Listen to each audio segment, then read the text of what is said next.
Welcome to the CannMed Coffee Talk podcast, where we talk with the leading minds in cannabis science, medicine, cultivation, and safety testing. I am your host, Ben Amaralt. I'm the marketing manager at Medicinal Genomics and proud member of the team that puts on the CannMed conference every year. Head over to cannmedevents.com now to learn all about our CannMed 2021 event that will take place October 12th through 14th at the Pasadena Convention Center in Pasadena, California. And be sure to get your tickets today at our special early bird rate. While you're at cannmedevents.com, be sure to sign up for email alerts to stay up to date with all the news surrounding this industry-leading event. The best place to do that is on our podcast page, which you can find in the main menu under the Media tab. You can also go there directly by going to cannmedevents.com/coffeetalk. There's a sign-up form on that page, and if you complete it, you will be entered into a drawing to win 2 CannMed 2021 VIP dinner tickets. On that page, you can also listen to all of the Coffee Talk podcast episodes in our archive, including conversations with keynote presenters, Dr. Bonnie Goldstein, Dr. Ethan Russo, and Seth Crawford. Speaking of keynote presenters, my guest today is our CannMed 2021 keynote presenter in the safety focus area, Grace Bandong. Grace is a scientific strategy leader for Eurofins, where she has spent over 25 years in the food and supplement industry, specializing in contaminants analysis and risk assessment. She has recently started applying that expertise to the hemp industry, helping to establish contaminant testing standards for the industry as a member of many different trade associations and groups, including the Aoac, the U.S. Hemp Authority, and the HIA's Sampling and Analytical Task Force. On this episode, I speak with Grace about her experience in the food testing industry, the need for better standards for cannabis and hemp testing, what makes cannabis and hemp such a difficult plant to test, how a risk assessment strategy can help ensure safe products, and why safety and contaminant testing should be done throughout cultivation and production of cannabis products. Before we get into my conversation with Grace, I want to thank this episode's sponsor, Eurofins. Eurofins is a world leader in food, environment, pharmaceutical product, and agriscience testing services. With 48,000 staff and 900 labs across 50 countries, Eurofins offers clients over 200,000 unique analytical methods. Learn more at eurofins.com. And finally, this episode and every episode of the CannMed Coffee Talk podcast is fueled by the Hemp and Coffee Exchange. Hemp coffee is a healthy, delicious natural product rich in trace minerals and nutrients, providing sustained energy without the crash of regular coffee. For more information, check out hempcoffeeexchange.com and use the promo code DRINKHEMP to get 10% off your purchase. Okay, without any further ado, please enjoy my conversation with CannMed 2021 keynote presenter, Grace Bandong.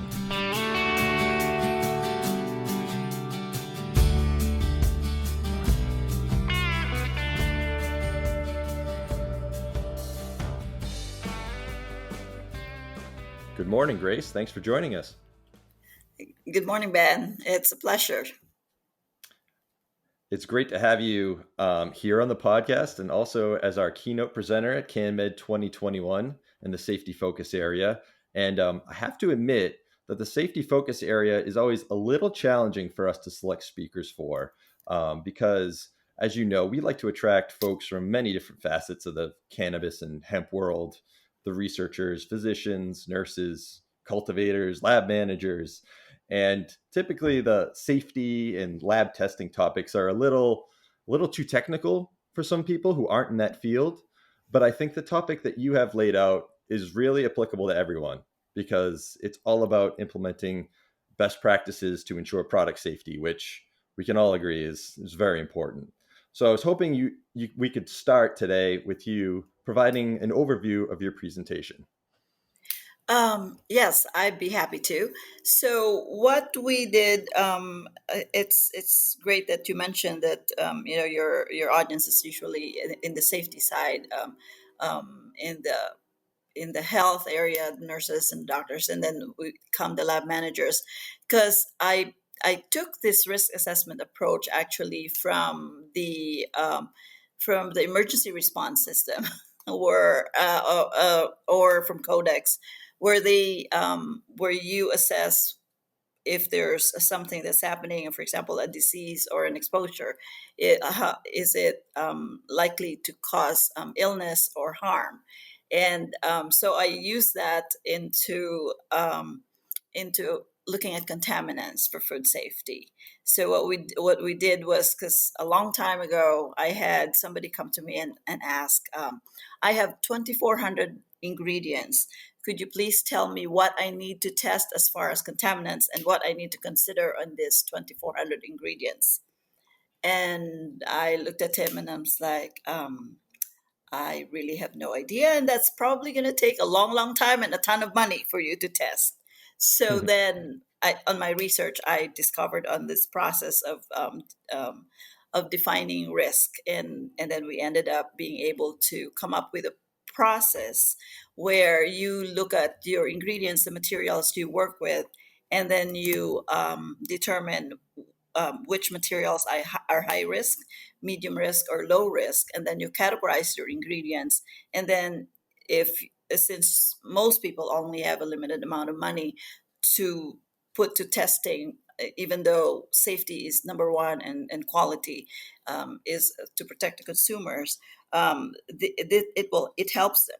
It helps them to focus their dollars on the riskiest ingredients and cover more and do more for ensuring safety for the consumers. Wow, 2,400 ingredients. What was the product, if you don't mind me asking? The product was actually candy. Wow. Their products were candy, a whole series of candy, and a bunch of chocolate and gum. And it's something that's near and dear to a lot of us, and especially me. I love chocolate. So I had to do a really, it was important to get that. And that's very common in the food industry, actually. They have a lot of ingredients that go into one little product. To Before it goes into the shelf, there's a lot of processes that happens, and there's a lot of safety checks that need to happen before it makes it to the consumer. Yeah, that's interesting because you look at the back of the label and you certainly don't see 2,400 ingredients listed there. So is it just that there's other ingredients involved in sort of the processes that go into the final product that don't have to be reported on that label? Oh no, the 2,400 ingredients is that entire company's ingredients. Because Oh, if they have different products, no, no, no, no, we don't want I 2,400 see. ingredients in a chocolate bar. I was going to say I thought it was a fairly straightforward thing there. Yeah, That makes yeah, that no, makes a lot more sense. yeah, Forgive me for that. no, that's all right. Uh, So, as you said, your CannMed presentation is a lot about risk assessment when it comes to contaminants and in cannabis and in hemp products. So, when it comes to those products, cannabis and hemp products, which do you feel have kind of the greatest risk in terms of contaminants? You mean the products or the contaminants itself? Well, let's start with the contaminants. So, I know that there's microbial contamination, heavy metals, pesticides, residual solvents. How do you kind of rank them? Or are they all? I mean, I guess they're all pretty bad. Well, they're all pretty bad, and they're important, but they're important in different stages of the life of what we call from seed to shelf. Mm, So, as we all know, in the hemp world, that hemp is a phytoremediator, which means it absorbs things from whatever is in the soil. So, first of all, you have to start with good quality seeds, and there's not much of concerns for contaminants there.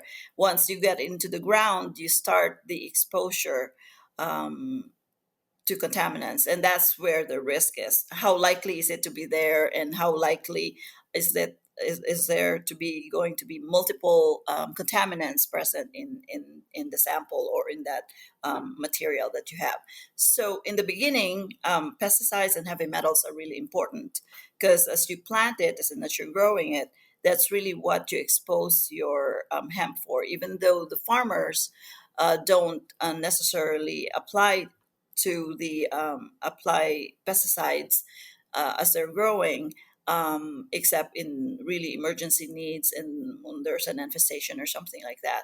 Um, the crops that were there before, some pesticides could have been used for it, and then there's also the pesticides that have lingered in the soil from DDT, for example, from 20 years ago.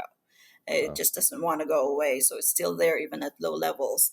And then the heavy metals, which are just part of the soil, lead, cadmium, and arsenic, and sometimes, and then as you grow them, you use water, to irrigate, and you have to think about the irrigation system, what kind of contaminants you're introducing, and those usually are also pesticides and some synthetic compounds that you introduce as you grow that. So in that early stage, your focus is pesticides and then heavy metals, and then you harvest it. And as you harvest it, then you introduce some of the micro, because of storage, and when there's moisture, and so the pesticides, still you inherit the pesticide, and then as you store them, there are still areas that use pesticides or insecticide for cleaning in the material area where you store them. So you could expose it to them, and then uh, microorganisms can start growing, and then you can start having problems if the storing is not proper and there's moisture. And then you take that from the material that you have, and then you get into processing it. Let's go to the extraction part. As you extract it, that's when you start introducing the risk for residual solvents, because that's what you use to extract them and all that, and the process. And then as you clean it up, there's a high possibility that residual solvents could still remain. And sometimes mistakes happen in the extraction process, and it's not the right solvent or something, things like that. Those are, of course, extreme situations. And then as you go take your extract and you go into the production of other products where you incorporate um, your extracts or your oils, you introduce other ingredients. And as you buy ingredients, and some of it, like for example, you combine your extracts with frankincense or some exotic scents and essential oils, you introduce a lot of, then you go back to increasing the risk for contaminants again. And the reason for the higher risk in contaminants is if you're importing ingredients from outside of the United States, or you're taking ingredients outside of the intended market, geographical market of your product. The laws and regulations are different in other Mm. parts of the world to ourselves. For example, in the food industry in the EU, carbaryl is not allowed, is has no longer has a tolerance for grapes, or it's very low. I think it's the LOQ of the method. In the United States, carbaryl is allowed at 10 parts per million. So you could be making a product that you're getting from grapes here in the US and be perfectly comfortable that then you find carbaryl, you'll be perfectly comfortable here in the US, because you're well under what's allowed at 10 parts per million. Send it over to EU and your product will be out of compliance because carbaryl is not allowed there. And that happens a lot, back and forth. For example, for apple juice concentrate, the methoate is allowed in Brazil. If we import here into the United States, the methoate the tolerance for dimethoate in apples has been revoked. So it now becomes non-compliant, even though it was compliant from where it came from. But it enters here, we use it, it is not compliant. So the regulations uh, enter into that a whole lot. And it has to be taken that's part of the risk, and so that's basically at the end. And then when you bottle your uh, so that's basically how you look at the distribution of the contaminants for hemp anyway. And so you have to determine what you're doing with it, where it's coming from, and what's going, and all the other things that when you have final product that's a derived product, what went into the product and where all those things came from. Absolutely. So it seems that, the best practice really is to be doing ongoing testing throughout the entire life of the plant, the life of the product. I mean, I know that so much of, on the medicinal genomics side, we work with labs and provide them with microbial testing technologies. And, that's really at the end stage of all of this. It's the final product that gets tested before it can finally go to sale. And I think Mhm. that a lot of manufacturers or cultivators sort of think that that's where sort of the testing begins. But it sounds like there should have been a lot of testing going on before then. Yes, because if you think about it, if you're making a product, in we used to have, I don't a long time ago, we used to have this saying, um, in the food industry, a lot of my years was spent with the food industry, that if you're testing the final product, by the time it's in the can, it's too late to correct anything. Because if Right. you test your final product and you find contamination, you already have thousands, if not millions, of cans sitting out there. What are you going to do with those now? But if you create a practice where you're tracking it from, especially because hemp is such as, although it's been in existence for a while, a lot of this best practices is new. There's not a lot of background data, so you don't know um, really the predictability of having is still not as well set as it is in some, food matrices that in the food world that we've been doing, like apples, oranges, the risk and all this stuff. Uh, Generally know the contaminant risk. Yes, so that was the long answer. The short answer to your question is yes. It is it is really good practice to keep an eye on your product from seed to shelf. And correct me if I'm wrong, but that's a difference between, at least on the cannabis side, and food testing, where I know in the US that we have third party labs that sort of test the final product to give it the stamp of approval before it goes on the shelf. But again, correct me if I'm wrong, that's not really how food testing works, right? It's more sort of on the manufacturer or the producer to do their own testing. Do I have that right? Not quite, Okay. because Okay. Glad I we'd asked. have, we'd have to close down our labs if that was true. That were Oh, true, our food that's a good labs. point.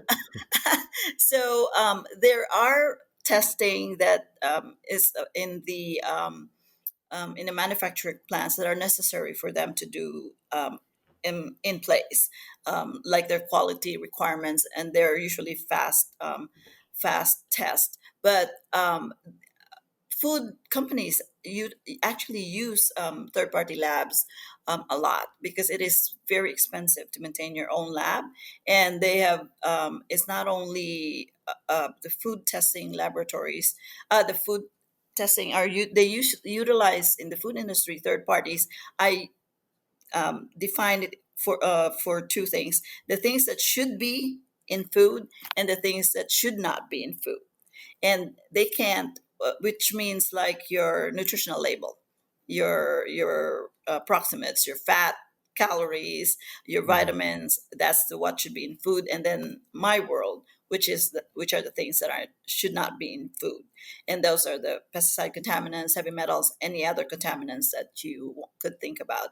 And testing, it's the go-to is usually a third-party lab, because it is very, like I said in the beginning, it's very expensive to maintain your own lab in-house, and it does require a lot of equipment, expensive equipment, and highly trained people to be able to produce the kind of quality that we use the term defensible in court.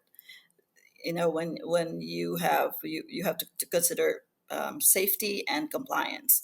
And in the contaminant side, they use us often because not a whole lot of food companies nowadays, it used to be more, have their own testing labs. They've gone to the third party route. And people, because sometimes people think that it's not really required to test for pesticides. You take a risk, you don't have to. There's no law that asks you to test for pesticides or heavy metals, but that's actually not 100% true, because the law in the food industry says that you cannot introduce adulterated food into the system. But then pesticides and heavy metals are defined by law as adulterants. Hmm. So indirectly, yeah, you have to, because you cannot have adulterants in your food. So you have to test for them. And third-party labs are the way to go for a lot of companies. It is a lot less. It makes a lot more sense economically to use a third-party lab. I see. So maybe that's where my misunderstanding lied or laid, um, was with that there is no kind of strict law that says you must send it to this lab and have them sign off on it, but it's sort of just a more broad general law that says, you can't introduce anything that's contaminated. And then Yes. the way that they meet that mandate is to send it to a lab like yours. That So that, that's yeah, so pro- that's the difference. They don't, they suggest methods and all stuff, but they don't dictate you to go to a certain lab.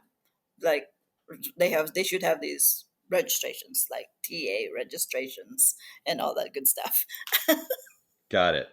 And so to continue in sort of this vein of comparing cannabis and hemp to more traditional food testing, how is cannabis and hemp testing kind of different than food testing, just i- in terms of like the matrix itself? Is it a more difficult matrix to work with when you're looking for things like this? It more difficult would be like an understatement. Wow, It's really really? complex.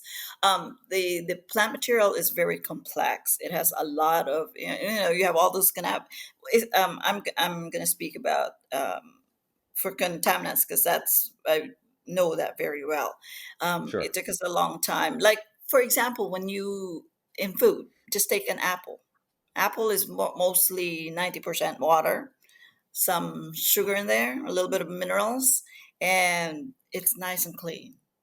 When you inject it into a, for example, when you do that your extraction, you inject it into into a GC, you get a nice long baseline, and if there's some pesticides, the peak comes up, because that's the method. It's very easy to. Hemp, on the other hand, is like, there's so many things you have to. It's like a field of grass. That's what it looks Hmm. like. Or it's like a field of, you're going through a field of grass, whereas when you're doing apple, you're like walking on paved road.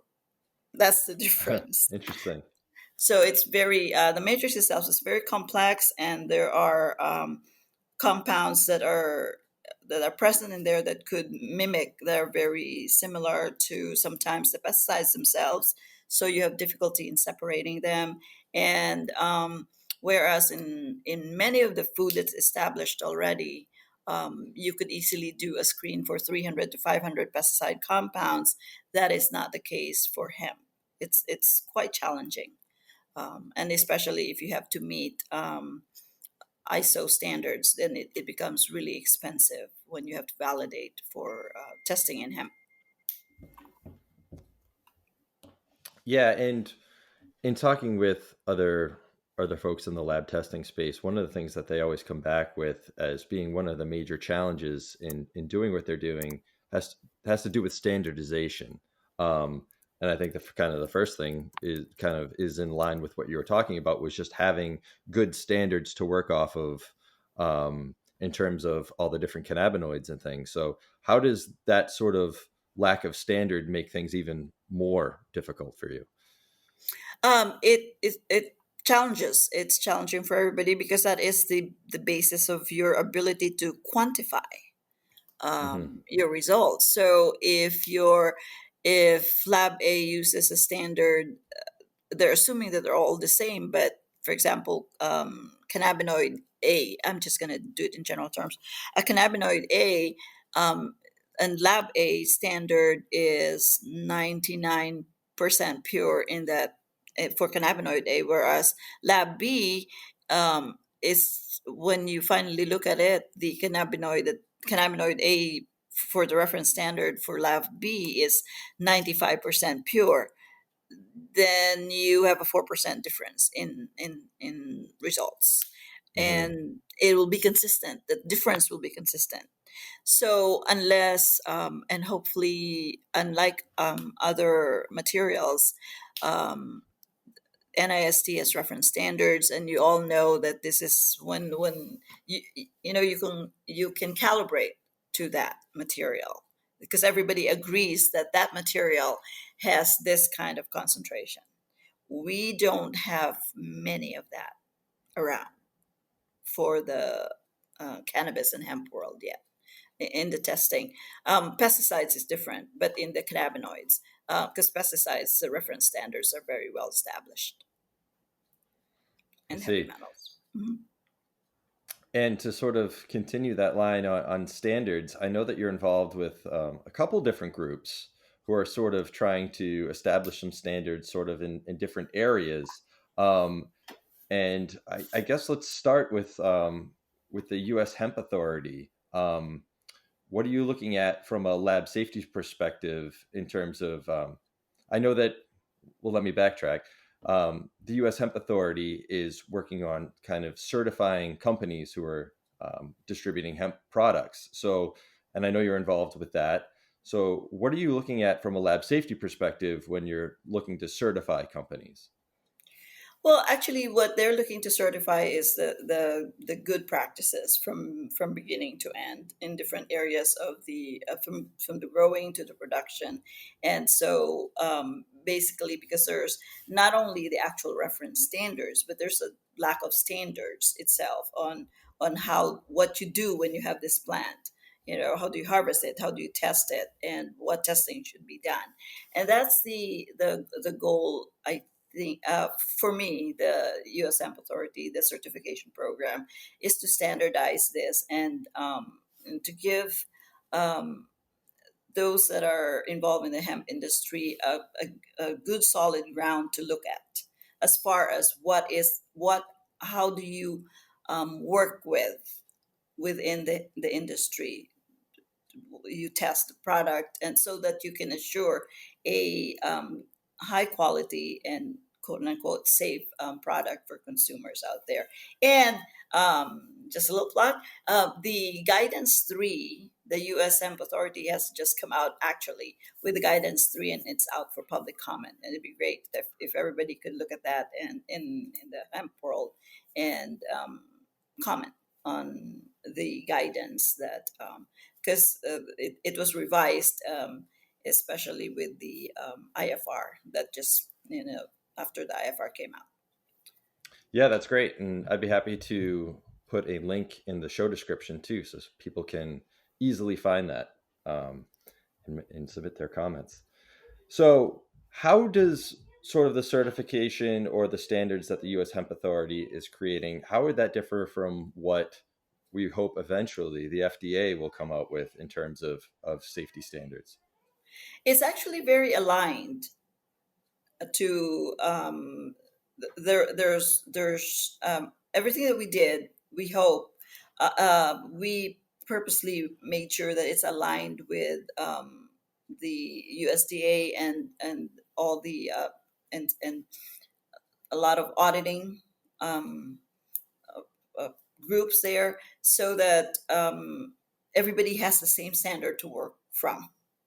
So they're aligned, and sometimes the requirement of the certification is a little more robust in some area, and in other areas the USDA is more robust. Although if you have the hemp certification, you will be meeting the goal. The goal is that you're meeting the USDA requirements Right. So you're you're meeting it and more, and more. right? Yes, Right. yes. Mhm. Excellent. And one of the other groups that you're working with, and it sort of ties into some of these USDA requirements that came out with the Farm Bill, is I know that one of the groups that you're working with is the HIA's Sampling and Analytical Task Force for sort of coming up with standards around sampling. And I know that that's needed because, and correct me if I'm wrong here, but when those standards originally came out for the Farm Bill, there was quite a difference between the sampling standards that they set out there as compared to sort of like some of the international standards that have been in place elsewhere outside of the U.S. So I didn't know if you wanted to kind of briefly comment on how the what the disconnect is between those two sets of standards, and maybe give a glimpse into what you guys are working on. Well, the, um, it's always the same problem with sampling because it's statistics, and it's very difficult for people to come to an agreement on what really is the best approach to sampling. And there are many, many things to consider, like even just the idea of sampling, what part of the plants do you sample, to define that, and how much percent comes from the top, from the middle, the bottom. Right. And so that is up for discussion, because there are always many points of view. And in the end, what and it's like, many ways to skin a cat, and most of them are statistically valid depending on how you look at them. And so that's the aim, I think. That's the aim of the HIA's sampling task force, is to come up with a not only a relevant and a solid, a fit for purpose sampling plan, but it's also not burden, and it's not going to be a burden for the growers or the people in the hemp industry. So you want to get that balance of the fit for purpose and the practical aspect of the sampling. So you want to marry them together so that we all are happy. We can all do it, and it because if you make this, the sampling part is key, because if your sampling is messed up, then it doesn't matter what you do afterwards. The testing Mm. becomes irrelevant if the sampling is messed up. The interpretation is going to be different. So it's important that everybody that the sampling portion is not so difficult that people get discouraged and don't follow the proper way of sampling anyway. So you want to marry that practical and fit for purpose. Well, yeah, it sounds sounds challenging for sure. And I know that when I had spoke with, I believe it was Brianna Cassidy, who is another lab manager who's going to be presenting at CannMed, she said that the difference in potency in one cannabis plant, from one bud to another, can be vast. It could be as much as 50% difference, plus or minus, which sort of blew my mind a bit. So I imagine that that's something you need to keep in mind when you were thinking about sampling, to try to get a true representation of what this plant really is.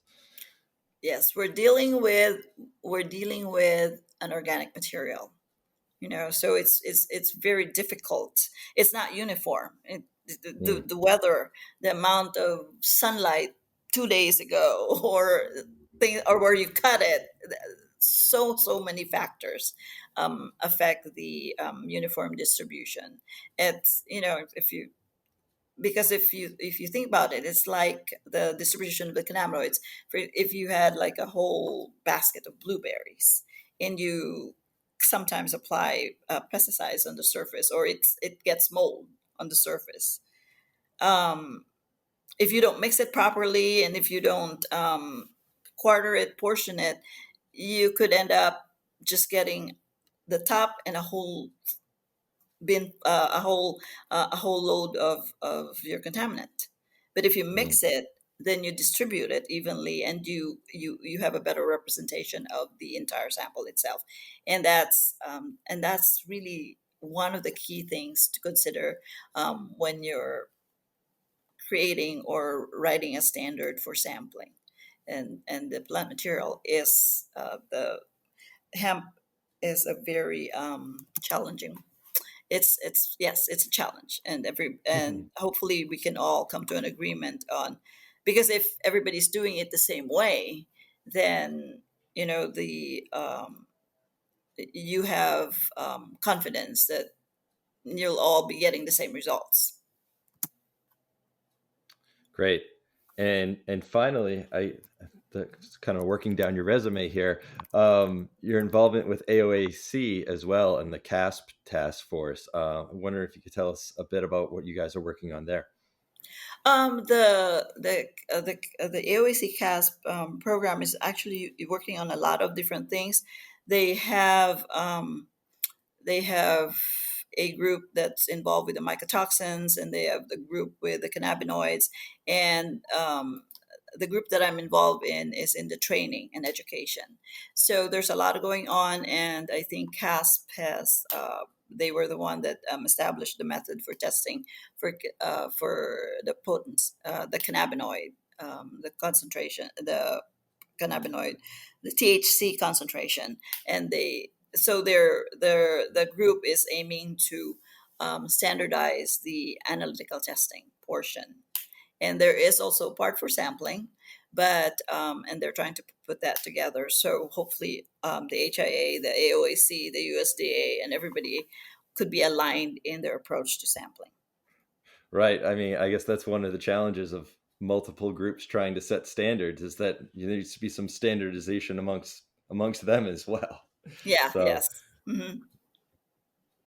So just in closing here, Grace, I don't know if there's any closing thoughts you want to have, or if you want to give folks either your social media, if you're on it, or any ways to get in touch with you for any additional questions prior to the event. This is your opportunity now.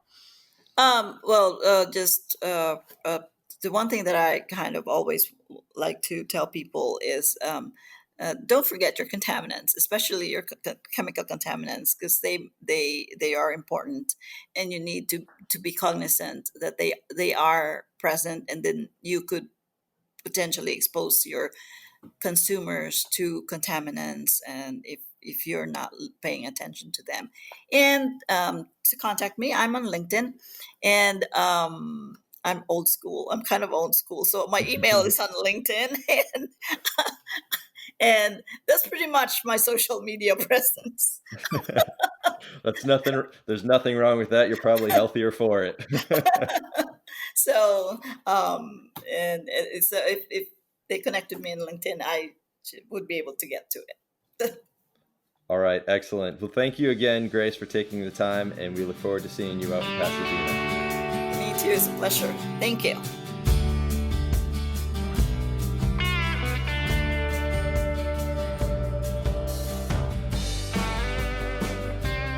I hope you enjoyed my conversation with Grace Bandong. Check out the links in the show description to learn more about the topics we discussed, and please also check out our sponsors, Eurofins and the Hemp Coffee Exchange. Our next episode will drop September 30th. In the meantime, please go to cannmedevents.com/coffee talk to sign up for email updates. That will enter you into a drawing to win 2 tickets to our CannMed 2021 VIP dinner and keep you up to date with all things CannMed 2021. You can also follow us on social media. We're on Facebook, Instagram, Twitter, and LinkedIn. Just search for CannMed Events. And lastly, if you're listening via a podcast app, go ahead and hit that subscribe button so new episodes automatically download to your device. And please leave us a 5-star review as well. All right, that's it from us. Stay safe, stay healthy, and be sure to come back for the next episode of the CannMed Coffee Talk podcast.